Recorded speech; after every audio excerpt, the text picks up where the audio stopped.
Chapter 5. You'll be yourself.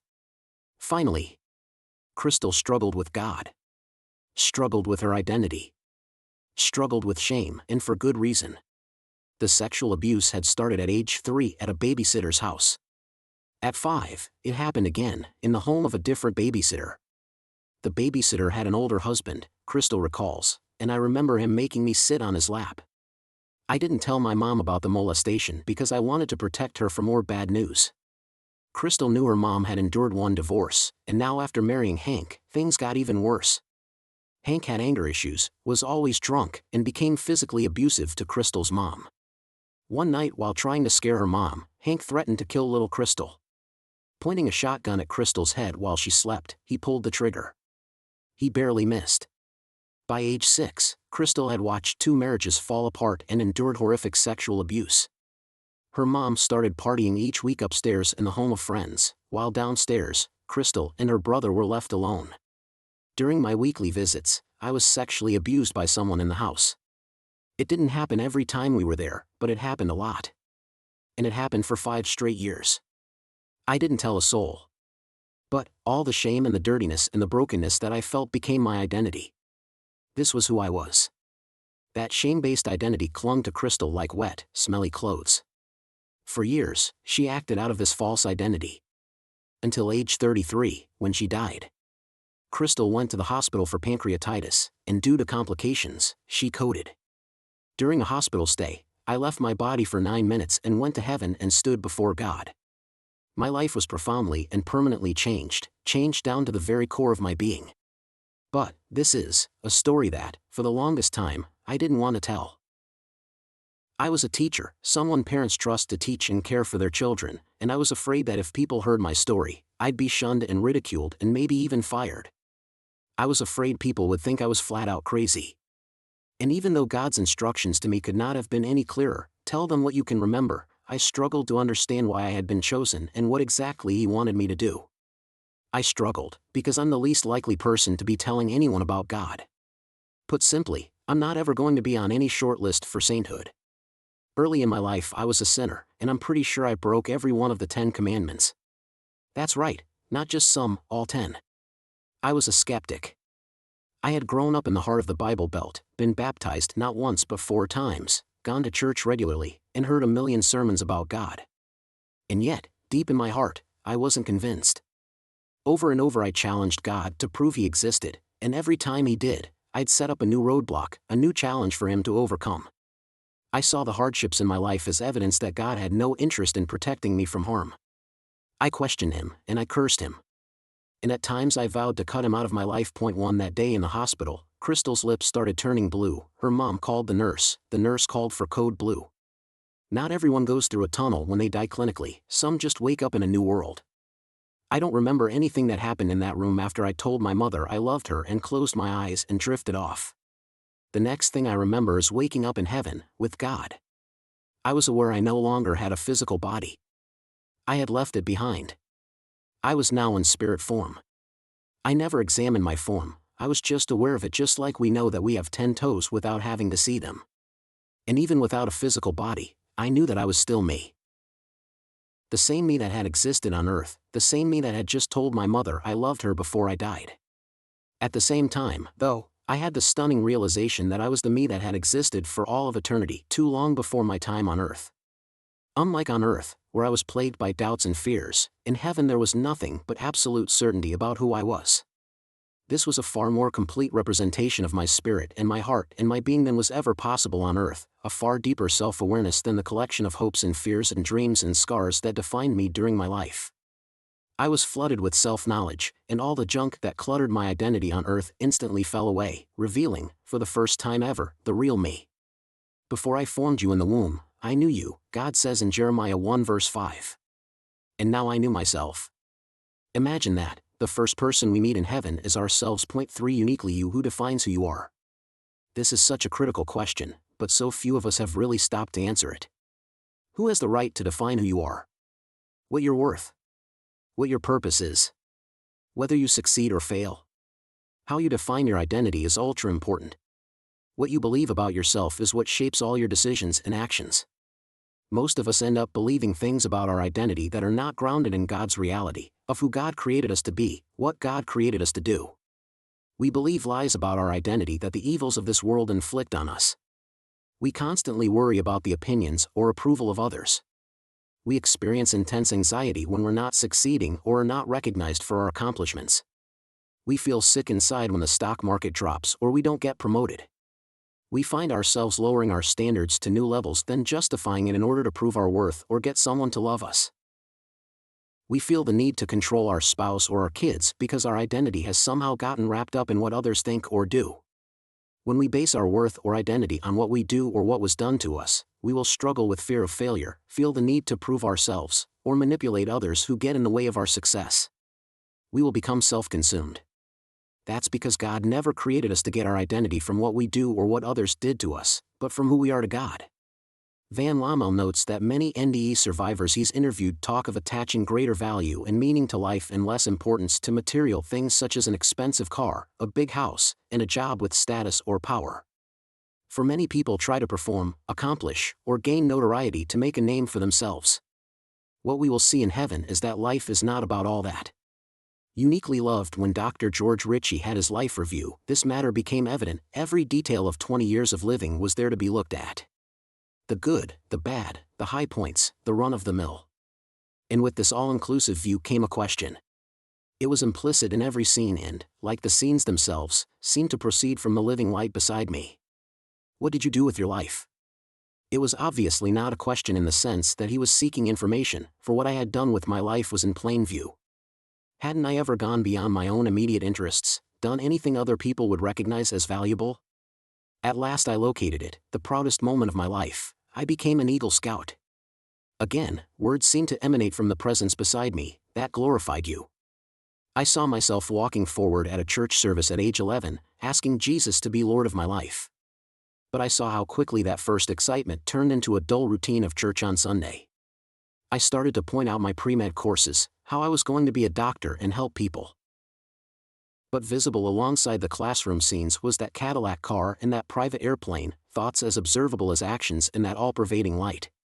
And all at once rage at the question itself built up in me.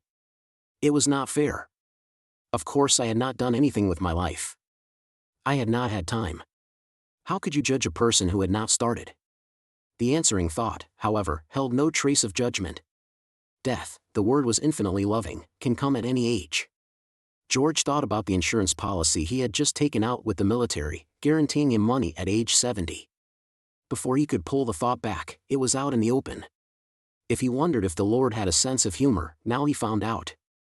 The brightness seemed to vibrate and shimmer with a kind of holy laughter, not at me and my silliness, not a mocking laughter, but a mirth that seemed to say that in spite of all error and tragedy, joy was more lasting still.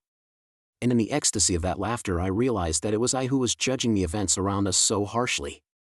It was I who saw them as trivial, self-centered, unimportant. No such condemnation came from the glory shining round me. He was not blaming or reproaching. He was simply loving me. Filling the world with himself and yet somehow attending to me personally. What have you done with your life to show me? Already I understood that in my first frantic efforts to come up with an impressive answer, I had missed the point altogether. He was not asking about accomplishments and awards. The question, like everything else proceeding from him, had to do with love. How much have you loved with your life? Have you loved others as I am loving you? Totally? Unconditionally. 5. God never intended you to base your identity on accomplishments or performing. No one knows what you were created to do and be except your Creator. Look what God says about your true identity. Bring my sons from afar and my daughters from the ends of the earth, everyone who is called by my name, whom I created for my glory, whom I formed and made. Isaiah 43 verses 6-7, italics mine. God made you for himself, not to prove your glory, but to be his glory. His pride and joy. His beloved son or daughter. What he wants you to do is learn to be secure in his love, in who he made you to be, and from that place of security, you can do what he created you to do. And first and foremost, this is to love those you uniquely can love. Paul explained, for now we see only a reflection as in a mirror, then we shall see face to face. Now I know in part, then I shall know fully, even as I am fully known.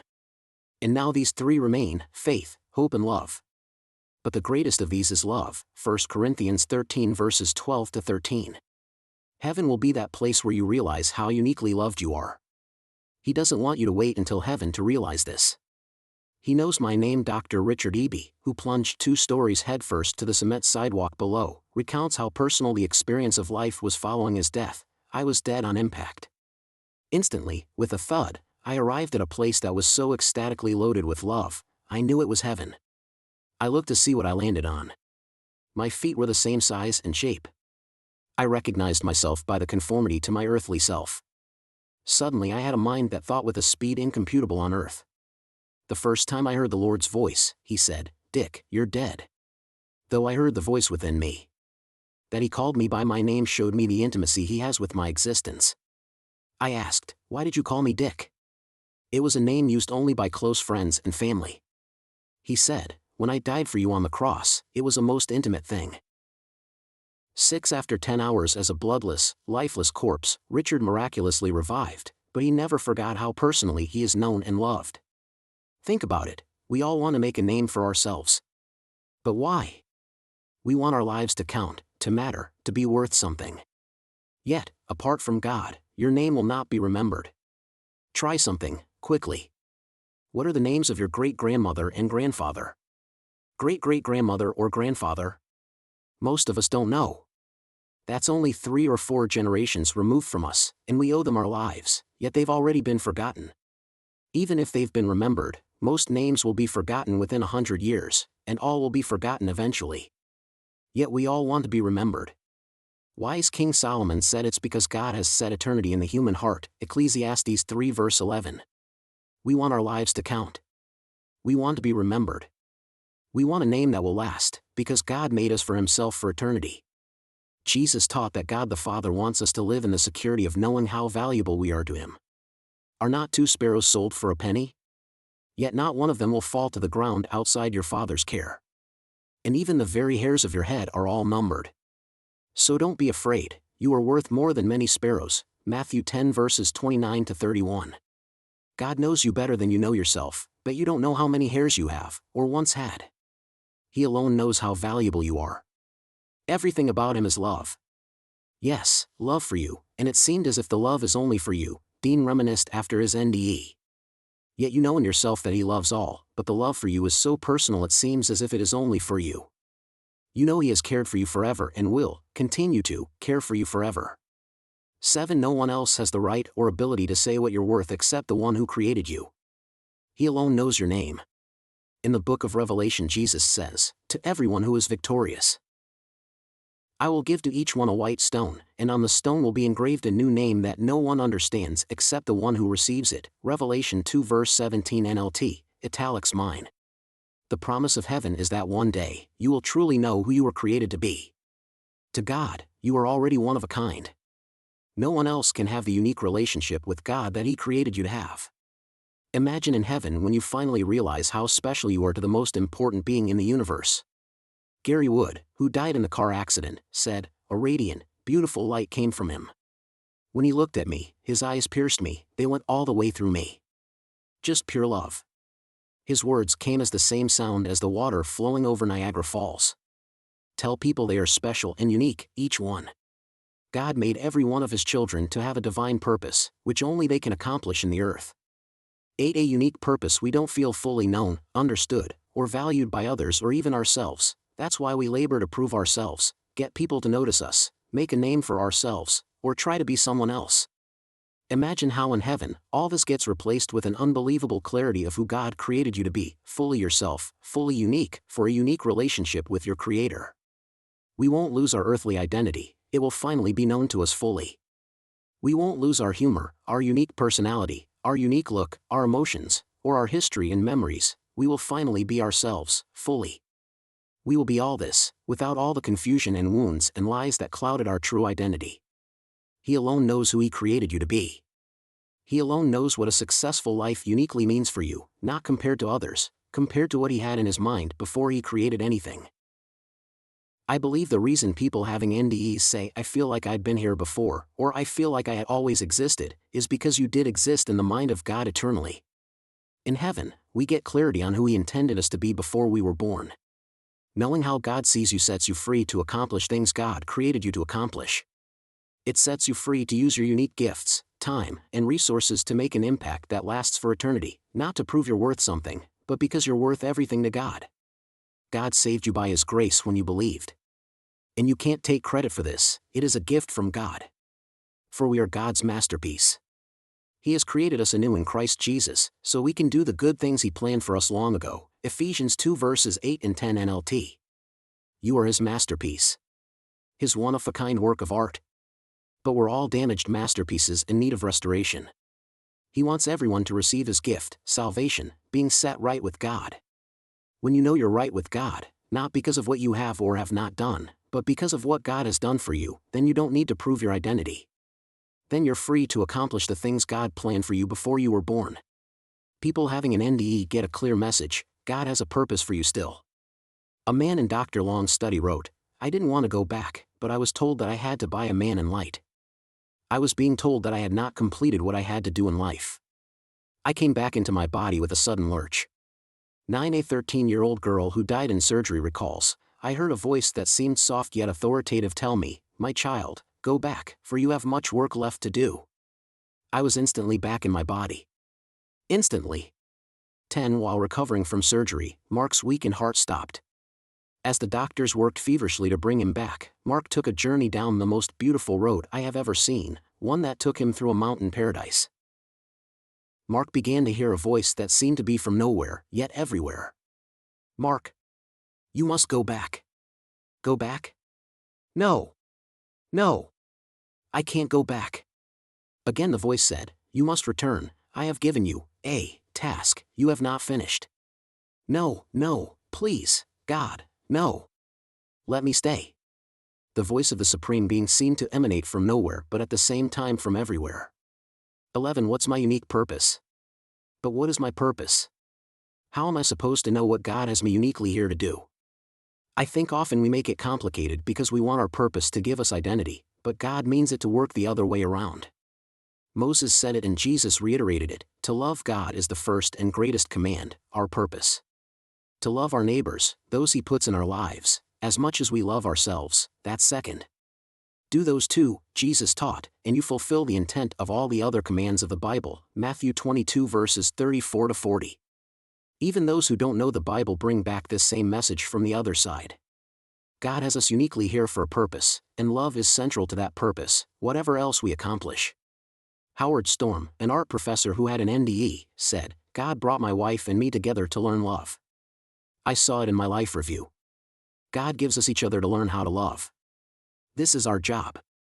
12 It might not be our only job, but it's clearly our first job.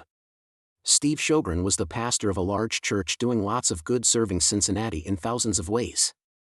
No doubt that was part of God's purpose for Steve, but Steve's brush with death reminded him of God's priorities for us. Steve humbly recalls, God got me good. I was hovering over the operating table as close to the ceiling as I could get without actually leaving the room. I knew intuitively that God was the one who was addressing me. It was like the voice of 100 friends talking in harmonious unison. It was a voice that was familiar and comforting and drew me near. In all my years of seeking God, I had never before heard Him speak audibly, nor have I since that time. We did not communicate just with words, but also with memories and images. God let me know how much He valued me. It's almost impossible to describe the perfect sense of acceptance that surrounded me, yet even in the midst of this very personal embrace, part of me knew that not everything in my life had matched what God had intended for me. The doctors were in emergency mode and God was calmly quizzing me. Do you know the names of your children's friends? He asked. This was not a daydream. God wanted to know the answer, but I couldn't list a single one. I was caught dead to rights. The realization struck me like a bolt of lightning. I hadn't taken the time to get to know my children's best friends and long-term buddies. These friends often visited our house. They were always welcome, but I was anything but hospitable. When they came, I was usually fixated on one project or another. Many times, I just wasn't there. My job was important. After all, point 13 How do we know our unique purpose? It always starts with loving and seeking God, then following His lead to love the people closest to us, and then using the gifts and passions He's put in us to serve humanity. You don't need to worry about not fulfilling your purpose. If you seek God and His will, you will live it. But we can't forget, it's all about love. Come home. Reflecting on her experience of heaven, Crystal, who had been baptized but never felt love due to the abuser, says, "The hardest thing for me is finding the words to fully describe what I experienced in heaven, because there are no human words that even come close. I grasp at words like beautiful and brilliant and amazing, but they are wildly inadequate. What I experienced in heaven was so real and so lucid and so utterly intense, it made my experiences on earth seem hazy and out of focus, as if heaven is the reality and life as we know it is just a dream. It was a feeling of absolute purity and perfection, of something completely unblemished and unbroken, and being immersed in it filled me with the kind of peace and assurance I'd never known on earth. It was like being bathed in love. It was a brightness I didn't just see, but felt. And it felt familiar, like something I remembered, or even recognized. The best way to put it is this: I was home. 14 Jesus traveled the countryside of Israel teaching, feeding, healing, and restoring dignity to people. He demonstrated the unconditional love of God who values the most sin-stained human like a uniquely precious runaway child. As a result, the Crystals of the world flocked to Jesus. Luke tells us, tax collectors and other notorious sinners often came to listen to Jesus teach. This made the Pharisees and teachers of religious law complain that he was associating with such sinful people, even eating with them. So Jesus told them this story, Luke 15 verses 1-3 NLT. Jesus tells these self-righteous religious people the story of a father, representing God the Father, who had a prodigal younger son and a good older son. The prodigal son demands an early inheritance, flips off his father, and moves to Vegas where he blows everything partying and using prostitutes. This is obviously my paraphrase, but accurate to the story. Jesus tells us the son finally hit rock bottom, came to his senses, and said, "I will go home to my father and say, 'Father, I have sinned against both heaven and you, and I am no longer worthy of being called your son. Please take me on as a hired servant.'" Luke 15 verses 18-19 NLT. The religious leaders would have expected the father to punish him and teach the son a lesson, but Jesus shocks them. While the prodigal son was still a long way off, his father saw him coming. Filled with love and compassion, he ran to his son, embraced him, and kissed him. His son said to him, "Father, I have sinned against both heaven and you, and I am no longer worthy of being called your son." But his father said to the servants, "Quick! Bring the finest robe in the house and put it on him. Get a ring for his finger and sandals for his feet. We must celebrate with a feast, for this son of mine was dead and has now returned to life. He was lost, but now he is found." So the party began, Luke 15 verses 20-24 NLT, italics mine. Finally home. Reading through hundreds and hundreds of NDE stories, I'm awestruck by how everyone who experiences this being of light describes a love that would run toward them, embrace them, value them, no matter what, and simply want them home. And home is what they describe. Jeff left the scene of a fiery car accident to find he was in a different place. This was a place of joy. It was familiar. It was home. I felt real, but I was not injured. I was not a floating orb. I was myself. 15 Sama, who grew up in the Middle East, found herself in the presence of love. He radiated an amazing love that contained deep acceptance. I felt neither condemnation nor shame. At first I hardly dared to look at Jesus, but after a time I felt my body being lifted up. Then I was standing before him. As he smiled at me, relief poured over my soul. "Welcome home, Sama," he said in a voice sweet and gentle, yet also powerful, like the sound of many waters. He opened his arms to me. His beautiful eyes were like blazing fires of consuming love that overwhelmed me. 16 While Don Piper spent 90 minutes clinically dead, he said, "I saw colors I would never have believed existed. I've never, ever felt more alive than I did then. I was home, I was where I belonged. I wanted to be there more than I had ever wanted to be anywhere on earth." 17 Jesus claimed that the heart of God for all people is that of a loving father who would do anything to have his kids come home. Christ suffered for our sins once for all time. He never sinned, but he died for sinners to bring you safely home to God, 1 Peter 3 verse 18 NLT. One day he wants to welcome you home, too. And home is the place where you are finally known and loved, and surrounded by family and friends. If you've ever feared being lonely in heaven, think again.